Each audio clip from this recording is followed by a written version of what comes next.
नमस्ते सभी को। ये आज का हमारा टॉपिक है वेरी इंपॉर्टेंट लाइन या थॉट्स जो कोई भी स्टॉक को बढ़ा देता है या गिरा देता है, या वेरी इंपॉर्टेंट न्यूज़ या बैड न्यूज़ या गुड न्यूज़। देखते हैं हम कि कोई भी स्टॉक एक एक दिन में 10-10% उठा हुआ है या 20-20% गिरा हुआ है या उठा हुआ है, अप है डाउन है, कि उसके पीछे का रीज़न हम नहीं समझ पाते हैं कि एक्चुअल में उस चीज़ का लॉजिक क्या है और ये किस वजह से हुआ। तो अगर हम ये चीज़ जान लें कि किस वजह से हुआ और लॉजिक को समझ लें तो हमारे लिए आगे के रास्ते यानी आगे की इन्वेस्टमेंट निवेश समझ में आती है कि इस रीज़न से ये हुआ था, तो हमें इस चीज़ पे ध्यान देना चाहिए। ठीक है।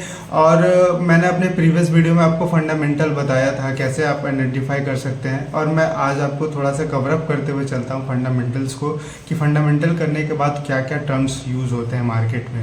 जैसे फंडामेंटल में आप किसी भी कंपनी का हिस्ट्री ट्रैक चेक कीजिए कि वो 4-5 साल से कंपनी किस तरह से काम कर रही है मार्केट में, फाइनेंशियल क्या है। उसके बाद हम चेक करते हैं कि ईपीएस कंपनी का क्या है, अर्निंग पर शेयर क्या है, आरओई क्या है।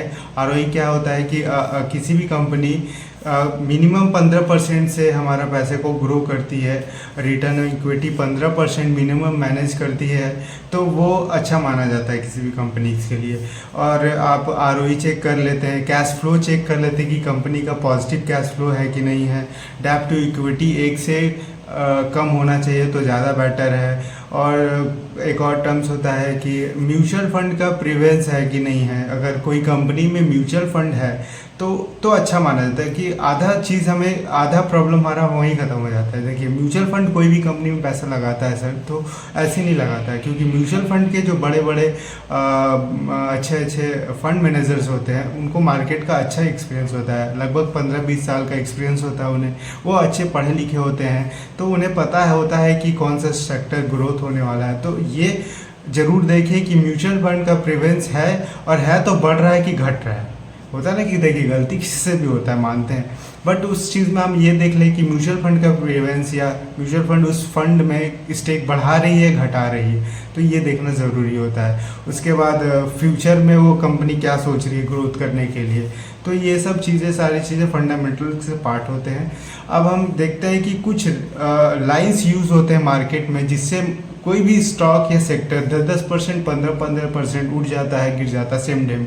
ये थॉट्स कुछ टाइम्स के लिए होता है, तो कुछ टाइम्स के लिए यूज़ करते हैं। ये नहीं कि एक बार हो गया तो हम लाइफ टाइम के लिए उसे यूज़ करें। जैसे कि स्विंग ट्रेडिंग बहुत लोग करते हैं, तो उसमें भी ये न्यूज़ का बहुत इफ़ेक्ट करता है।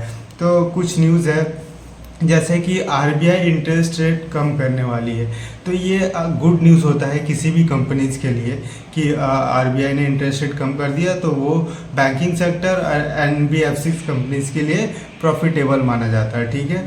दूसरा पॉइंट ये है कि भारत गवर्नमेंट, भारत की सरकार आर्गीकल्चर पे ध्यान देने वाली है। तो आर्गीकल्चर से रिलेटेड स्टॉक आपको एक दिन में 10-10%, 15% उठे हुए दिखेंगे, तो ये भी ध्यान में रखना चाहिए कि आर्गीकल्चर से रिलेटेड स्टॉक कौन से। तो नॉर्मली आप गूगल पे जाएंगे तो आइडेंटिफाई करेंगे कि आर्गीकल्चर स्टॉक्स कौन कौन से है, तो आपको दिख जाएगा। आप 2-4 स्टॉक उठाइए जिसका फंडामेंटल अच्छा है और अपने लोअर बेस पे है, तो वो सब चेक करिए। मैं अपने नेक्स्ट वीडियो में आपको बताऊंगा कि कब स्टॉक्स में बाई करना चाहिए, कब एग्जिट लेना चाहिए, सपोर्ट, रेजिस्टेंस और वॉल्यूम बढ़ रहा है नहीं बढ़ रहा है, ये सब चीज़ें मैं अपने नेक्स्ट वीडियो में आपको बताऊंगा। ठीक है। और उसके बाद किसी भी सेक्टर में एफडीआई सीमा बढ़ रही है, तो ये गुड न्यूज़ माना जाता है कोई भी सेक्टर के लिए। एफडीआई सीमा क्या होता है कि फॉरेन में जो लोग हैं, विदेशी इन्वेस्टमेंट है, वो कितना हमारे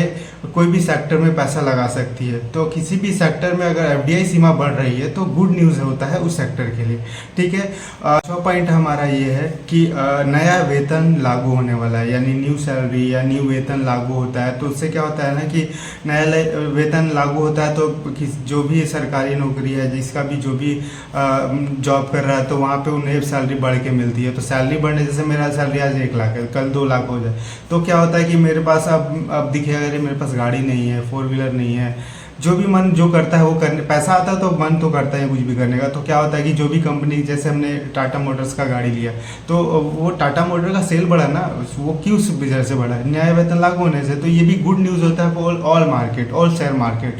तो ये गुड न्यूज़ होता है। ठीक है। फेड ने इंटरेस्ट रेट बढ़ाया, तो इसका मतलब क्या होता है ना कि फेड ने इंटरेस्ट रेट बढ़ाया, इससे नेगेटिव न्यूज़ माना जाता है कोई भी बैंकिंग सेक्टर और एनबीएफसी कंपनीज के लिए, ठीक है। ये सम टाइम्स के लिए होता है, ये सारे टॉपिक्स जो मैं आपको गुड न्यूज़ बैड न्यूज़ बता रहा हूँ कुछ टाइम्स के लिए होता है, कोई ये लाइफ टाइम कोई भी स्टॉक पे नहीं चलता है, तो इस चीज़ का ध्यान रखें, ठीक है। केंद्र में, जैसे कि केंद्र में पूर्ण बहुमत का सरकार बना, स्टॉक मार्केट देखिए स्टेबिलिटी ढूंढता है कि स्टेबल है, स्टेबल सरकार है कि नहीं, बार बार चेंजेस करने वाले सरकार से स्टॉक मार्केट को एलर्जी है। मतलब कि अगर मान लीजिए अभी केंद्र में बीजेपी का सरकार है और अभी इलेक्शन का टाइम है, तो अगर बीजेपी पूर्ण बहुमत से जीती है तो ये स्टॉक मार्केट बहुत ऊपर तक जा सकता है। अगर गिर जाए, कि जिसको किसी को उम्मीद नहीं है कि बीजेपी सरकार नहीं आएगी 2024 में, तो अगर नहीं आती है तो स्टॉक मार्केट बहुत ज़्यादा करेक्ट हो सकता है, तो ये चीज़ पे भी ध्यान देना चाहिए, ठीक है। कंपनी के मालिक पे कोई केस फ्रॉड चल रहा है कि नहीं चल रहा है, वो भी हम देखिए, कोई भी चीज़ें हैं वो हम कैसे आइडेंटिफाई कर सकते हैं, जब तक आप करेंगे नहीं खुद से तब तक होगा नहीं। आप नॉर्मली कोई भी जो आप यूज़ करते हैं जिसमें आपका डीमेट अकाउंट है, उससे रिलेटेड आपके डीमेट अकाउंट में जो जो शेयर्स है या जो वॉच लिस्ट में है उसके रिलेटेड, जैसे आप स्टॉक्स में है कि रिलेटेड जो मैंने वॉच लिस्ट बनाया है उसमें से रिलेटेड स्टॉक उसके नीचे आ जाता है नॉर्मली, तो वो हम देख सकते हैं, ठीक है। किसी भी कंपनी के मालिक पे फ्रॉड चल रहा है, केस चल रहा है, तो वैसी कंपनी से थोड़ा दूरी रहें, ठीक है। अब क्या होता है ना कि किसी फार्मा कंपनी में यूएसएफडी ने कुछ अथॉरिटी पाया या कुछ कमी पाया, तो वो क्या होता है कि वो फार्मा कंपनी गिर जाता है, तो वो भी चीज़ देखना चाहिए, ये बैड न्यूज़ है। किसी भी कंपनी में म्यूचुअल फंड एफआईज अपने स्टेक बढ़ा रही है, तो ये भी अच्छा न्यूज़ है। किसी भी कंपनी घटा रही है तो बैड न्यूज़ है, बढ़ा रही है तो अच्छी न्यूज़ है। तो ये सब सारे कुछ पॉइंट्स थे। स्टॉक में उतार चढ़ाव ज़्यादा होता है, ज़्यादा देखने को मिलता है, ठीक है। तो ये कुछ टर्म्स थे, कुछ न्यूज़ थे, बैड न्यूज़ गुड न्यूज़, जिस पर हमें ध्यान रखना चाहिए। और स्टॉक मार्केट कभी भी करे सर जिसमें हमें पैसा बना के देने वाली है, तो कुछ लर्निंग ज़रूरी है। अगर लर्निंग रहेगा तो हमें लाइफ टाइम वो अचीवमेंट मिलता रहेगा। ऐसा थोड़ी कि अब हम एक बार पढ़ लिए तो उसको लाइफ टाइम एक ही चीज़ को पढ़ना है, नहीं सर। आप मार्केट में है तो ये सब चीज़ों को जानिए, ठीक है। मिलते हैं नेक्स्ट वीडियो में, जो कि बहुत इंपॉर्टेंट है, सपोर्ट रेजिस्टेंस वॉल्यूम के साथ सपोर्ट रेजिस्टेंस को कैसे ट्रैक करें।